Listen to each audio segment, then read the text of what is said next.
يلا بينا نبدأ بسم الله ونعمل احلى واسرع كبدة بقى اسكندراني كده بالفلفل والثوم وحبة بتنجان مخللين وحبة طحينة. اكلة بقى كده خطيرة تفتح النفس، وهنعمل الكبدة مش هنكمل 3 دقايق.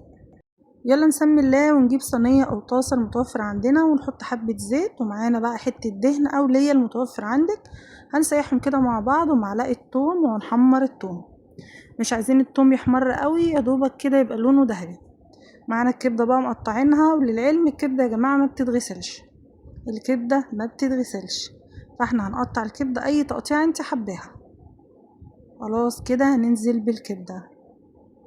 شوفي حته توم في الجنب كده هندوبها بس كده تبقى ذهبي، وننزل بالكبده. مش عايزين التوم يحمر.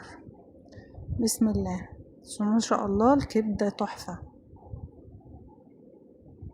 عندك بقى كلاوي، عندك قلب، حطي بقى معاها. هنقلبها كده مع الثوم، كل ده على نار عالية. ونجهز بقى التوابل بتاعتنا بسيطة خالص، اساسي في اي اكل في الدنيا الملح والفلفل طبعا. الكبدة نحط لها كمون وكزبرة، سنة صغيرة من الجنزبيل. مش عايزين نكتر توابل. بصوا اول حاجة الملح، هي مش هتفرق الترتيب، المهم انا قلت لكم على التوابل اللي هنحطها: ملح، فلفل، كمون، كزبرة. حابة تحطي شطة حطي، بس احنا هنحط فلفل يبقى مش هنحط شطة. وهنقلبها كده تبقى تمام التمام. ودي الكزبرة عامة في اكلات كتير جدا بتبقى اساسية معانا. ويفضل لنا سنة صغيرة من الجنزبيل بيدي طعم للحوم عامة والكبدة، ولو في اي زفارة بيشيلها. وادي الجنزبيل كده، مش هنحط توابل تاني. حابة تحطي بابريكا حطي، بس البابريكا هتغير لونها. معانا بقى كمية محترمة كده من الفلفل، تقطعيها اي تقطيع انت تحبيها.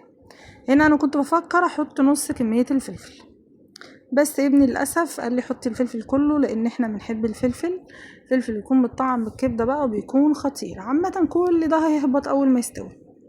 ده فلفل رومي على فلفل حامي، عندك فلفل الوان تمام، ما عندكيش بقى نحط فلفل اخضر عادي خالص. بصوا بقى الجمال والحلاوه، عايزه اقول لكم ريحتها تحفه. هنهدي عليها النار شويه عشان الفلفل ده يدبل معانا. وبكده خلاص استوت، بقت تمام التمام. عايزين بقى نحط لها معلقتين من الخل، او لو عايزه تلغي الخل يبقى واحنا بناكل نعصر ليمون. احنا هنا هنحط معلقتين من الخل عامه بيطريها وبيخليها تعمل صوص كده جميل. بس انا ساعات ما بحطش خل، وبفضل ان انا اعصر عليها ليمون على الاكل. شايفين بقى الجمال والحلاوه، الكبده استوت والفلفل استوى، بقت جميله جدا. تقدري بقى تاكليها بعيش فينو، عيش بلدي، عيش شامي المتوفر عندك.